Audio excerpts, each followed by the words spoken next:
I should have just named this Everything versus the Wild Unknown Tarot. Hi everyone, I am Brittany, the Cosmic Lunar Soul. Welcome to my channel if you're new. Welcome back to all my subscribers. This is going to be the video of Tarot of the Extremes. This is going to be a tag that was coined by Theresa. So I will make sure to put her video in the description. Go check out her video as well. All right, let's get started. This is going to be a very interesting versus battle because I only have 8 decks. So let's see how often they make an appearance. All right. The first one is going to be Minimalist versus Maximalist. So for Minimalist, I have the Wild Unknown Tarot by Kim Krantz. And then for Maximalist, I have the Prisma Visions Tarot by James R. Eads. So just so you know, guys, I'll make sure to put all the decks in the description box so you can check them out after the video. But let's look at everything. You wouldn't think by the box that one is more or less minimal. I mean, if anything, maybe an indicator that wouldn't really know, right? All right. Let's look at the Minimalist deck. I'm going to scoot this off to the side. So even the backs of these cards are fairly simple. They kind of remind me of just, you can get a simple playing card. The inside of the box is even pretty simple. There's only this infinity sign in here. And then in the front, it's just a quick little quote. So the backs of the cards are pretty minimal. Nothing on the sides, but I know this is really talking about the imagery. So let's just talk about it.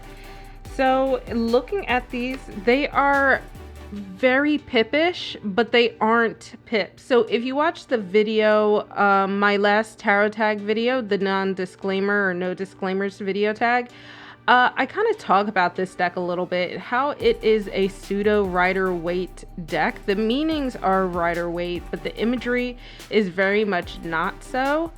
But it's also very simple. The color schemes are really simple. Every once in a while, you kind of have this color spectrum that is introduced into some of the cards. Like, for instance, this crystal ball here. And then here we have just the snake. The backgrounds are pretty similar across the board. It kind of has this rain effect that it looks like in some of the cards. Other times, it just looks almost like a sketch. So a lot of this is very black and white, very simple imagery. And then, as you can see here, the pops of color, and then just very much line art-y, which isn't bad. I actually really enjoy this deck for that reason. So you can see that not all cards have colors in them. The background seems to always have this line art feel, whether it looks like rain or whether it just looks like lines. And then we have cards that are very vibrant, but still fairly simple. There aren't very many subjects that are in most of them. Most of them only have 1 or 2. Sometimes there will be a third one in there, or maybe something small in the background. In this case, the subject is really just 7 cups. So that's just an example of how simple this deck really is. So let's go and check out my Maximalist deck. So the reason I labeled this as my Maximalist deck, even though there was another one that was kind of close, was because of the way the author, James R. Eads, does the cards. And we'll kind of get into that. But all of the cards have this swiggly sort of, I think it's Van Gogh. I don't know my art. I'm sorry, guys. Kind of has this Van Gogh kind of feel to it, this very Starry Night kind of style. So there are so many colors, so many things that are going on. If you are the type of reader to get intuition from colors or shapes or people, anything like that, there's so many options in these cards. And not only that, let's see if you can kind of get an idea, even though they're not next to each other. The minors tell a story. If you line up the minors from ace through king, the cards are continuations of themselves. So you can kind of see that in this guy here, even though this is the 2 and this is the 9. So we kind of have a better idea. You can see how this imagery goes together. So not only is each individual card very, very colorful, has very cool details in them, if you combine them together, you're getting even a bigger story. So you can see very much how the cards interact with each other. And then for the majors, they are technically, the image is smaller because all the majors have this border around, but you can see with the world that it's just shapes within shapes. And again, you can see this, you can see so many different things in this. So if you're familiar with the world card from other decks, you might see some of that in there, but you can see the lion, the bird, for instance, that kind of stuff. But then you also, at least I also kind of see like a black hole that's happening. So there's different things that you can gather from this. And here we have the death card, and you can see the skeleton, which is classic with death, but holding this rose, and you see these swirls and colors in the background. You see this leaf here. There's so many things that you could really get out of this deck. I really also just enjoy how the minors are so different from each other. So you get that feel in between each of the minors from each other. You kind of, it's kind of like painting a different story. So you start to see this interaction between the two. So if you look at these, you think like, what world is going on between the two, or you split between worlds, and is that what's causing you stress and making you feel like you have to fight to move ahead or something like that, you know? This deck also has an extra card. It's called the Tiny Elephants. It doesn't have a meaning, so this is something that you as the reader can discern. So I decided to just come to this intuitively, and I use it in readings, and sometimes it varies a little, but this also has one of my favorite Ace of Pentacles cards. So there's just so much going on, so much meaning you can get out of this. And I think that, you know, when you look at this, you can see something different every time you do a reading, no matter how many times you pull the same card. So next up is daytime versus nighttime. I really didn't know how to reconcile this because I don't do tarot. Like, I don't use specific decks specific times of the day. So I kind of decided to go with what I felt the imagery more so reflects. So for daytime, and I guess this is kind of a mystery deck to you guys right now, but this is my classic Rider-Waite style in the Centennial version. And then for nighttime, I have the Wandering Spirit Tarot by Honolulu. So if you're curious, this one was runner-up for my Maximalist deck for obvious reasons, but because of the flow through of the minors, I kind of gave the notch over to Prisma Visions. So let's look at my daytime deck. I call this one my daytime deck because if you're familiar with Rider-Waite, and yes, this is in order because I use it for like teaching and stuff, but it's very, very colorful. This is actually more muted than the classic Rider-Waite, which is why I went with it. It kind of has that antique-y vibe. On the back, it is also fairly muted, but it is probably one of my brightest cards, only beat out by one more, but I didn't add that into this because I felt it fit a better category. So looking at this, you can see like the Fool just starts off and there's just this like sunshine, this ray of sunshine, and I think that it very much, even though of course there are darker cards, there are like really nighttime cards, this is just one of the cards or decks that I think just really, this was my very first deck, and something about it just makes me very happy. I feel very alert when I use it. So I feel like if I were to use a deck specifically in the daytime or to start my day off, it would be my Rider-Waite or the other one that you will see coming up in the video. So if you guys have this Centennial deck, you'll have to let me know how you like it because I love it. If you're curious about this bag, I'll make sure to put the link to the artist in the description box. This is my nighttime deck. Let's get her cracked open. So you can already start to see that this is this has black borders with this purple, teal, pink swirl of design. You probably can't quite get that teal in there, just because my camera color settings. But yeah, these are like teal, and then it has these lightly matte foiled skulls. But if you look at the imagery is pretty dark as well.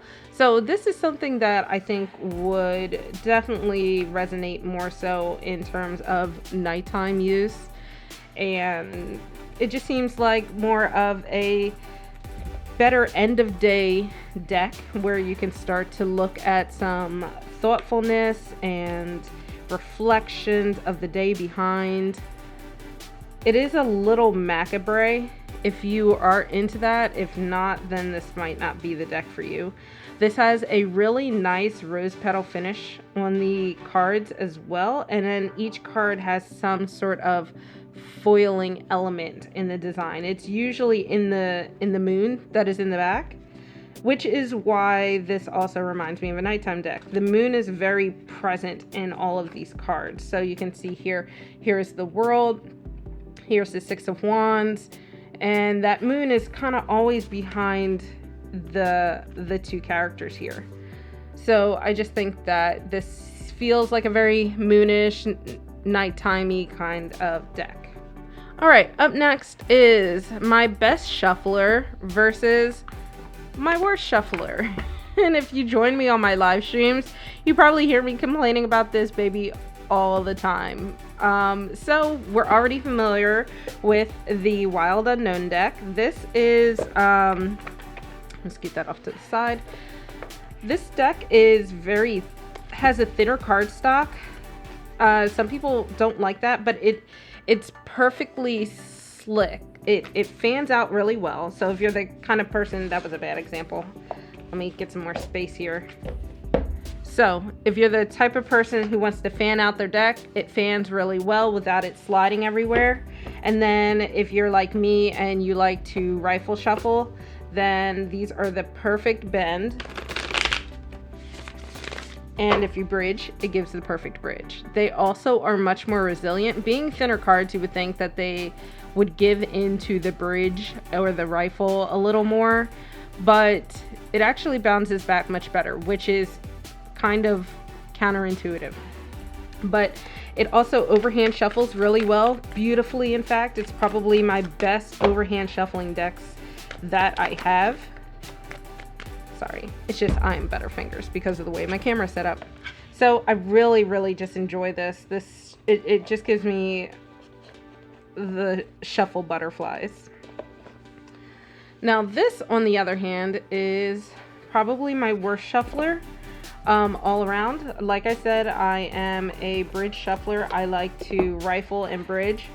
So if you saw my unboxing, I kind of explained this in more detail, but the card stock is plastic. It isn't paper. So let me move it to the camera. You hear that? It kind of has that plasticky feel, which is good and bad. So the good is that they're pretty resilient in terms of just wear and tear. The edges look really good, even though I've been using them exclusively in my live streams for probably a month now. And they also don't really, no, they don't have a bend going, maybe slightly, no more or less than the Wild Unknown. But the problem is they're slippery. They're so slippery. So when let's see if I can do it. So you see that they want to explode when you do the bridge. Overhand shuffling, you have to be careful not to squeeze too hard, or else you'll be playing like 52 card pickup. Comment below if you're old enough to remember that joke. Or I just aged myself. I don't know. But yeah, these are really hard to hold. And one of the things when I live stream, I'm always in these slightly contorted positions for the camera, just due to the height of my desk and the position of the camera as well, that I don't want to be shaking the camera up. And yeah, so you just gotta, I don't enjoy that so much, but still a very beautiful deck. And I don't think I mentioned it. This is the Untamed Mystery Tarot. This is by wheeloffortunetarot.com. They are on Etsy, but this was specifically their Kickstarter. All right, the next versus is going to be Confronting versus Comforting. So we are very familiar with this deck, so I won't go into it too much, but again, just to go through the motions of it, this deck is very well known for being a very confronting deck. A lot of people tend to use this for shadow work because of it. It taps into the side of your intuition that just really gives very blunt and non-sugar-coated answers. I don't know why this seems to be a trend across people. A lot of times it can be so abrupt in that kind of mindset or in that kind of method that a lot of people tend to shy away from using this. It's very funny because I found I can't use this deck for my live streams. It's more or less very rude. There's a habit on live streams for people to ask the same questions over and over again. And that's something that I can't do with this deck. This deck is more so wanting to get deep into a situation. You can ask similar questions, but only if it's leading you to something deeper. You know, the superficiality of a lot of questions, I can't do it with this deck. It definitely does not give comforting vibes. All right, so Comforting would be my Everyday Witch Tarot. I actually really, I don't know what it is about this that I think it's because it has cats, it has, you know, it's about witches specifically, that I feel like I can see myself in a lot of these cards. They are really well illustrated. This is, I guess I would call this a Rider-Waite clone. The images are more or less what you would see on Rider-Waite, but with a little bit enough of a twist that you can kind of start to form your own intuition about them. But overall, I think that when I'm doing readings for this, it's very honest, but doesn't seem to give like the harsh answer that I would get with the Wild Unknown. So if I want to know something without any sugarcoating, it's this. But sometimes I'm already working on a situation. I don't need to be beat up about it. I'm making actions to do what I need to do. So I like to use this for that. Even though this is a feminine-esque deck, there are still men represented in, especially in the court cards, and like the Emperor, for instance. The Knights are still represented as male figures. But I think I like the like female empowerment in a lot of these decks. So here's another example. Here's the King of Swords, who is represented as a man. But I think that I can see myself in this, and even when I'm being told of, you know, myself as something maybe I don't want to hear, it's usually in a nice way, like, hey, this is what's going on, but there's always like a but in a good way. Whereas this, I think it's like, you're not doing this, and all right, up next we have Every Day and Every So Often.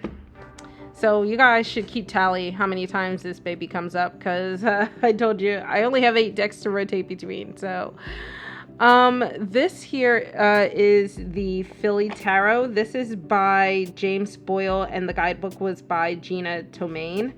I actually bought this deck on a whim because I am from Philly, and I was like, oh, I gotta buy a Philly-based deck out of solidarity. I did not expect to like it, but this actually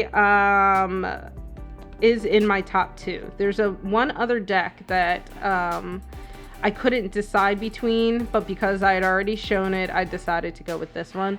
If I had to pick 2 decks to use for the rest of my life, it would be this one and one other one. Comment below if you know which one that one is. So let's talk about the Philly Tarot. I expected the Philly Tarot to be extremely gimmicky, but actually it's quite pretty. It has foiling. The cardstock is really good. I only spent like maybe 30 something dollars on this, and obviously you can see there's foiling on the box. There's foiling on the edges, but I think this is very much a Rider-Waite clone, but I think the detail of correlating Philly to the Rider-Waite system is really awesome. So if you guys know, this is like one of my favorites because of the Rocky statue. We have a lot of these. The clothespins are wands. The clothespin is one of our like city monuments. We have quills that are the swords. And it's very much a clone of the Rider-Waite Smith deck. So you would think like, oh, it's not much going on to it, but it's very nostalgic to me. It makes me think of home. It's very well done, and the quality is amazing. So it's so easy to use, so easy to want to just pick up. The box is excellent, which is why I bumped this up to every day versus the other deck. So it incorporates a lot of Philly history and other Philly monuments. And then I just think this is so funny. This is how I know this is done by someone who really gets Philly, because of the running joke of Gritty. Comment below if you know the story of Gritty. But I think this is just ultimately very excellent. I tend to love decks where I can see myself in the Queen of Pentacles. It's one of my favorite cards. So yeah, I just really enjoy the Philly Tarot. And if you see my Philly Tarot flip through, let me know what you guys think. If you have this deck, also let me know what you guys think. My every so often is the Wild Unknown. So the reason this is in my every so often category is that this was actually my second deck. And I had the Centennial and this deck for probably a year and a half before I bought any other decks. And I just don't feel like getting beat up regularly by my tarot deck. I pull this out when I know that there's something that I need to know, but I'm not hearing it. I also pull this out every so often because I paid for this and I should use it. But yeah, it's definitely a very deep, non-superficial. I don't do a lot of shadow work regularly anymore. I did in the very beginning of my tarot journey. So this was perfect. I feel like this was a great deck to help me get started and just kind of figure out where I wanted to go from there. And I kind of always appreciate it for that. But I just find that I don't reach for it very often. It can be a little bit depressing. I don't know why that is, because it's not there. There are no bad cards in tarot, but this just feels a little more serious. All right, guys, we're going into number 6. We only have, this is our second to last battle. We have overrated versus underrated. So as much as I gave my little sob story about the Wild Unknown, I do think that it's a little overrated. I think it's a great deck. Don't get me wrong. If you listen to my non-disclosure tarot tag, then this might sound a little familiar, so I won't go into it much. But this deck is oftentimes marketed to new readers, and while I think as a new reader you should get a deck that you resonate with, I feel like it's a little disingenuous to push a deck that is somewhat its own system. So I mentioned earlier it's kind of Rider-Waite-ish, but it has a lot of its own twists, a lot. And I think that it can make learning pretty difficult.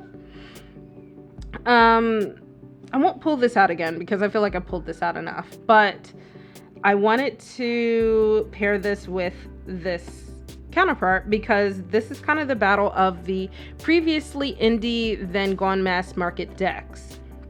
This is the Ethereal Visions Illuminated Tarot deck. This is by Matt Hughes.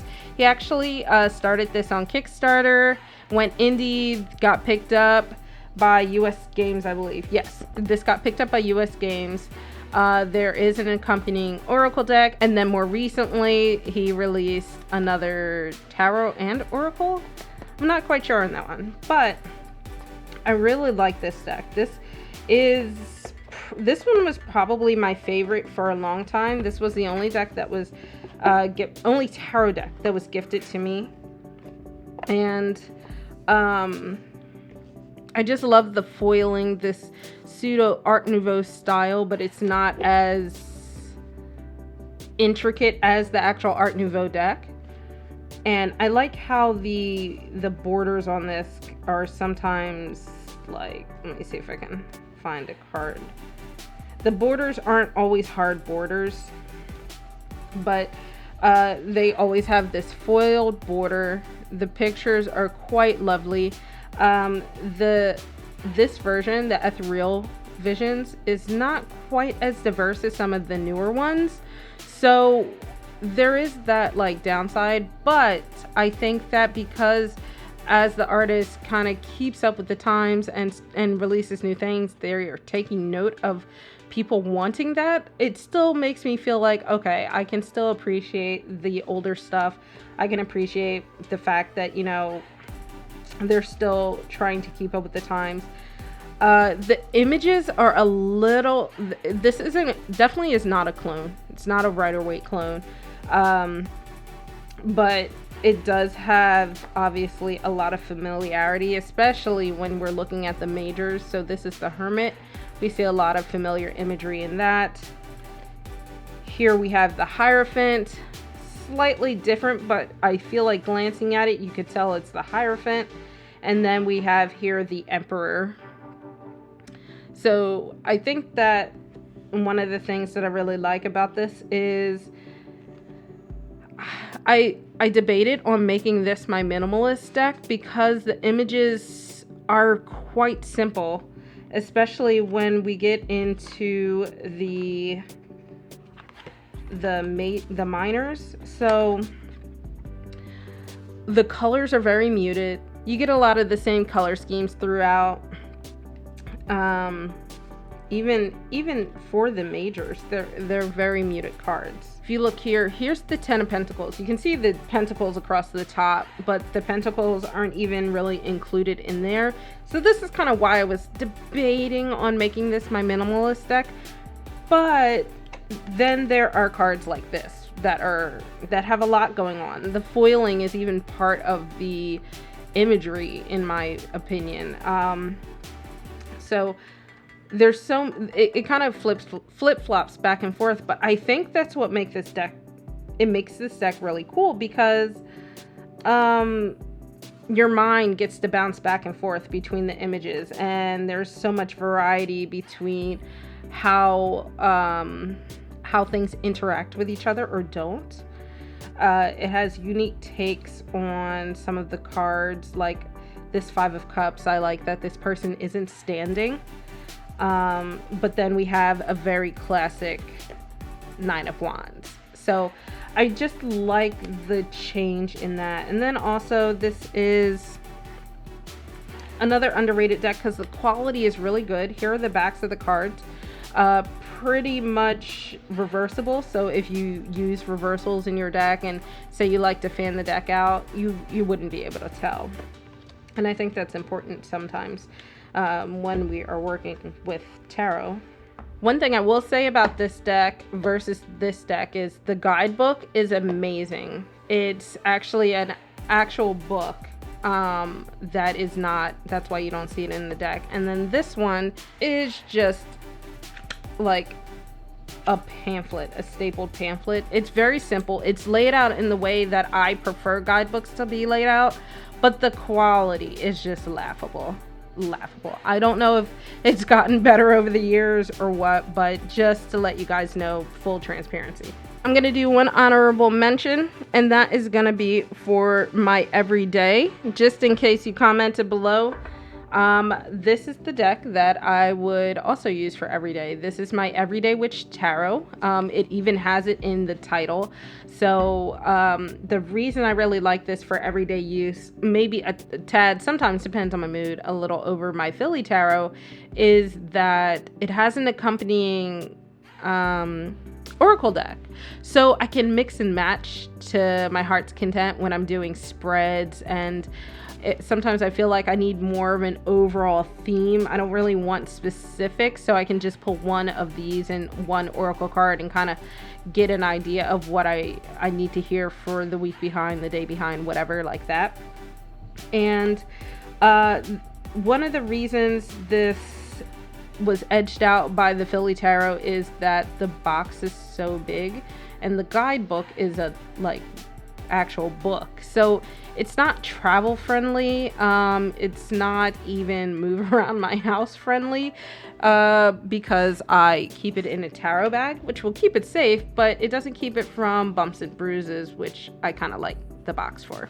All right, the last one, this is our last verses, guys, is going to be, we're literally coming full circle.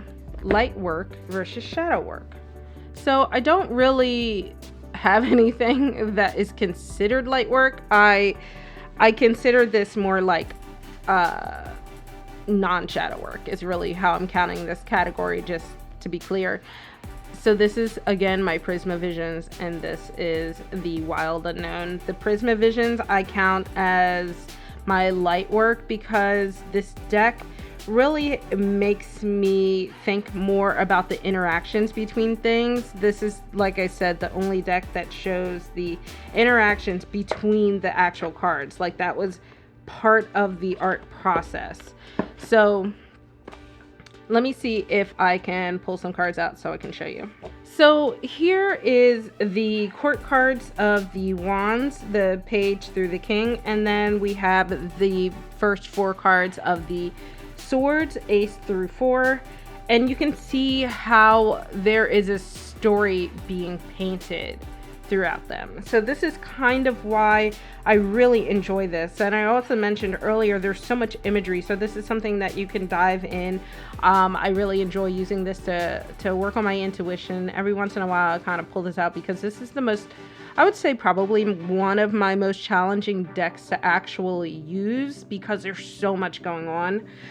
Sometimes my eyes don't know what to catch. I catch too much at once, but I like that this is telling the story. So if you look at this, like, think of this as a sign of like telling the story from someone starting a new thought journey, and you know, they're starting to decide what it is they want to do, and perhaps, you know, feeling like no matter what choice they make, it's really just going to, it's not going to necessarily make them happy. It's not going to help them feel fulfilled, and instead they do nothing. They just sit and look at the sky, and I really like seeing this. This is the deck that really helped me understand that not only is there a journey between the fool through the world, there's also a journey of the minors.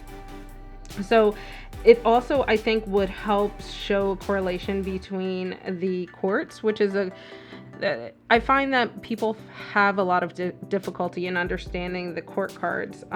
This deck might be a little harder if you rely on more solid, less abstract imagery, because you can see that in this page of wands, if you look at this, it looks like there's no one there, but I'll pull this closer. There's actually someone being born of the tree. So you can see this small figure right here that is almost like the tree is giving them some life force. So for the page of wands, this is like discovering passion and starting to be imbued with creativity and things that maybe you perhaps didn't have before. And then the knight of wands is now attached to 2 trees, and all of that passion that the page learned about is starting to fill out the night. And you can see this figure is starting to get a little bigger in comparison to the trees. And then we get to the queen. who is more intuitive, and you start to see a lot of these blues surrounding her. It represents a lot more of that water and perhaps less of that fire that you see surrounding the night. And you see that one of the trees is starting to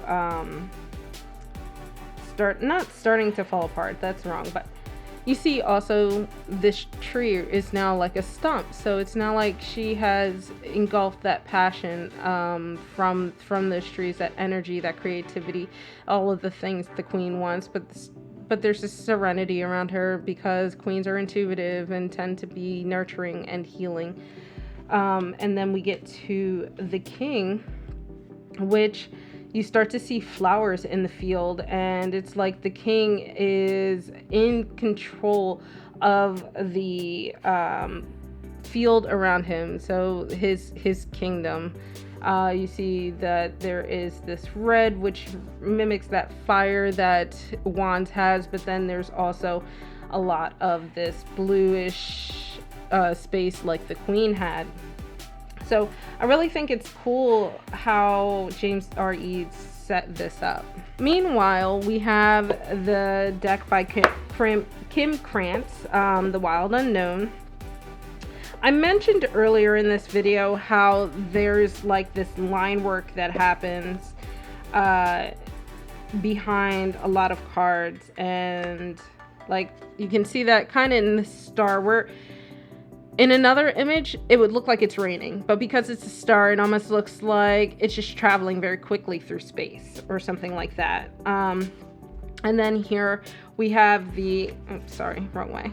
We have the Six of Cups, which looks a lot darker. It has these darker vibes than a lot of Six of Cups have. It gives me a different point to focus on, and while there's still colors here, it's like you're more so reflecting on like the shadow side of the Six of Cups, or at least that's how I see this. Even the World is a really dark card, but you see these flowers on the inside and surrounded by what looks like a snake pattern, followed by what looks like just this rainbow vessel or something that's just encompassing those things. So you start to be able to tap into the darker side of things. I think the Wheel of Fortune is one of my favorite cards in this deck because it shows how life is intertwined with everything. Every action that you make, every decision you take, everything that other people do around you affects you one way or another, whether it's good or bad. And I think this is a great card to reflect on, and it shows the depth of what the Wheel of Fortune really can be. So when you're doing shadow work, it's a much deeper, less surface level reading that you're getting. I won't go through everything, but here we have the Ten of Pentacles. And this is what I mean by it's a very pippish deck, right? So we get this imagery from the back. We have these circles that are happening in different shades, spiraling out. Not spiraling, but, you know, going out. But really, all we have are 10 pentacles. So when doing shadow work, this is kind of like opening up the door for you to look a little deeper on your own. It's not like spoon feeding you everything, but it's giving you because everything is just kind of thrown in your face, I feel like it's a very direct answer a lot of times. So I showed this one earlier, the High Priestess. This is one of my favorite High Priestess cards. This is what really made me fall in love with the High Priestess card. The court cards in this deck are daughter, son, mother, and father instead of page, knight, queen, and king. Very interesting dynamic, but I think that caters fairly well to shadow work, especially if you like to do a lot of inner child work, stuff like that. All right, guys, this was the entire collection. This was the verses, and you'll have to let me know what you guys think. Did you agree with the verses? Did you think I should have switched some spots out? What would your verses be? Let me know in the comments. If you enjoyed this video, give me a like, hit that subscribe button and that notification bell so you don't miss out on future videos, and I will catch you in the next one. Bye, guys.